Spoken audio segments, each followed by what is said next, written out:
Hey, again, welcome back. It is good to see you. It is our Monday read aloud. I am Mr. Lohn, and I am always excited to be here with you to share some wonderful books that we have in our library.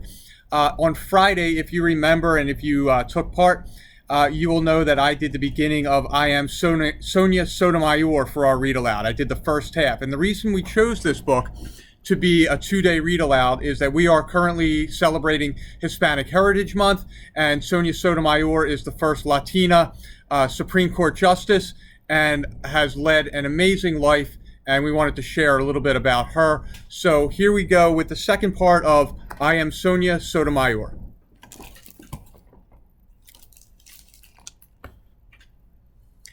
That didn't mean I couldn't be hurt. One day, I was reading about diabetes. It said that people with diabetes, like me, could be a doctor, a lawyer, an engineer, even a teacher. But because of my disease, what? You can't be a police officer? If I couldn't be a police officer, I couldn't be a detective, which meant I couldn't be like Nancy Drew. I was devastated, but I wasn't defeated. I quickly found a new role model on a TV show. He was a lawyer named Perry Mason. He used his smarts in the courtroom to figure out the truth behind each crime. This man is innocent. He must get justice. So this lawyer is the hero? Perry Mason was definitely the hero of the show, but I was more fascinated by a different character, the judge. Every episode, no matter what Perry Mason was trying to do, it was the judge who made the final decision. Look, nothing happens until the judge says so. Perry can't do anything until he asks the judge for permission. Whatever you say, it's the most important moment of the show. It was hard to understand every detail, but I could tell that each case was like a good puzzle, a complicated game with its own rules. From there, I knew I could be a great lawyer, even a great judge. To be a judge, I had to learn to speak in front of others. My first practice session was in church, doing a Bible reading. Good speakers have to look at people and make eye contact, but I was so nervous, I used this trick instead. I stared at people's foreheads. They had no idea. I did it, and I knew I could do it again. In high school, I joined forensics, which trains you in public speaking and debate. I won first prize in a speaking contest, but I also learned that one of the most important parts of making a good argument is being a good listener. My talk was about how we have a responsibility to look out for each other. Yet perhaps the best thing I learned in forensics came from one of the student coaches. A counselor at school had told me to apply to a local college, but the coach told me I could go farther. Try for the Ivy League, aim for a top college like Harvard, Yale, or Princeton. But those are some of the best schools in the country. My parents never even went to college.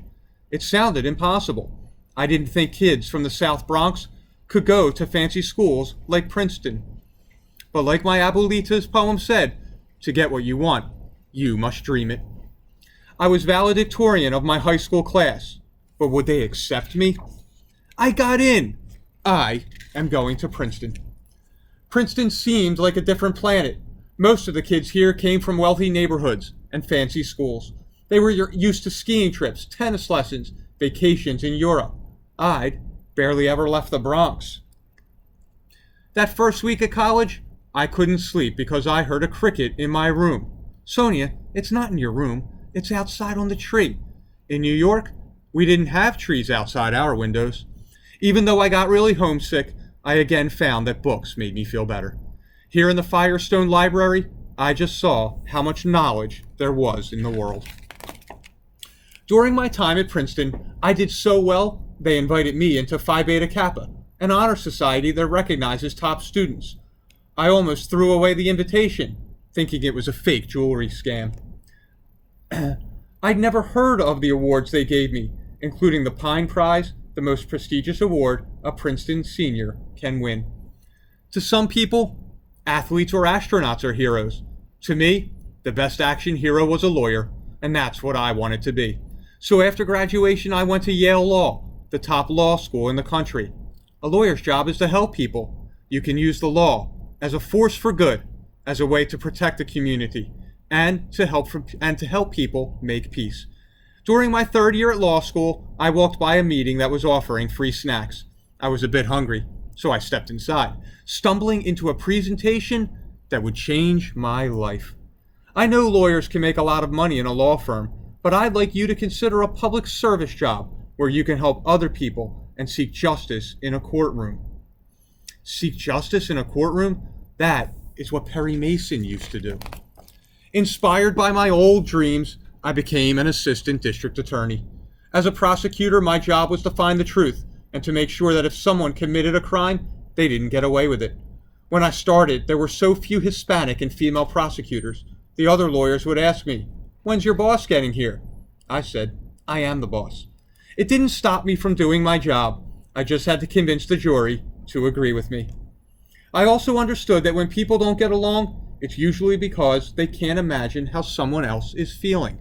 From there, I had a few different jobs as a lawyer, until one day, I heard that the U.S. District Court in Manhattan was looking for a new judge. "You have to apply, Sonia."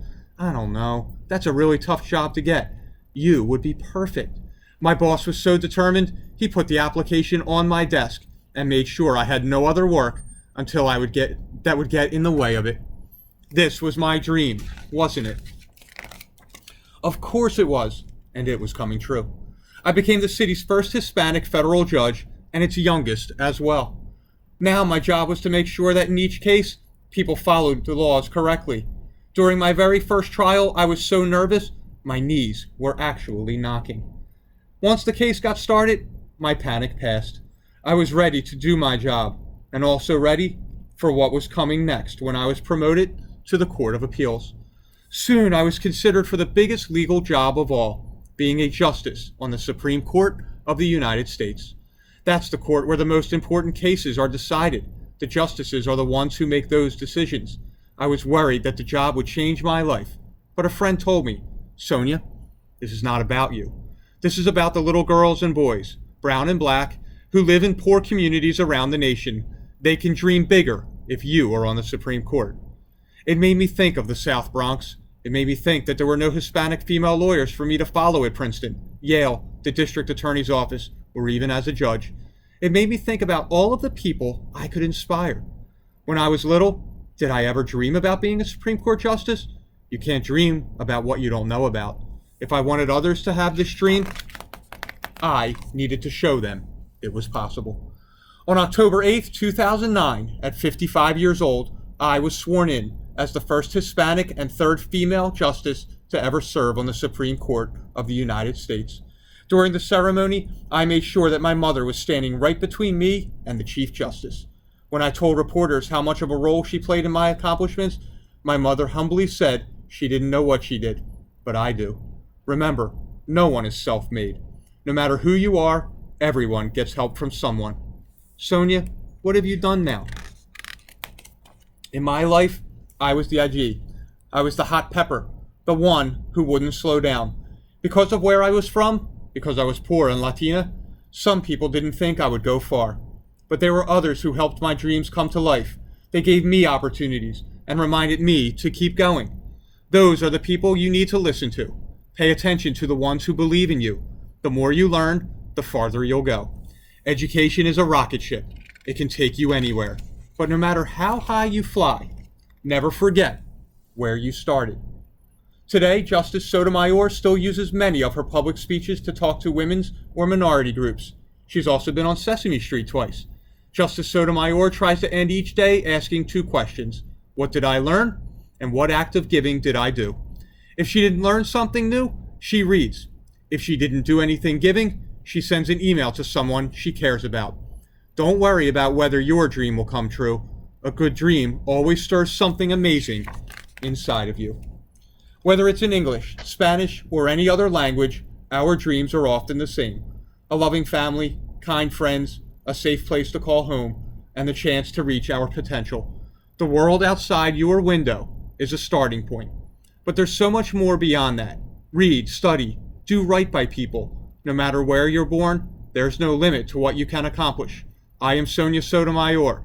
Yo soy Sonia Sotomayor. And I am proof that with opportunity comes justice. So again, I hope you enjoyed part 2 of that story on the life of Sonia Sotomayor, who we get to celebrate this month as part of Hispanic Heritage Month. I will see you soon with our next read aloud. Remember, like she said, keep learning, keep doing great things, and I'll see you soon. Take care.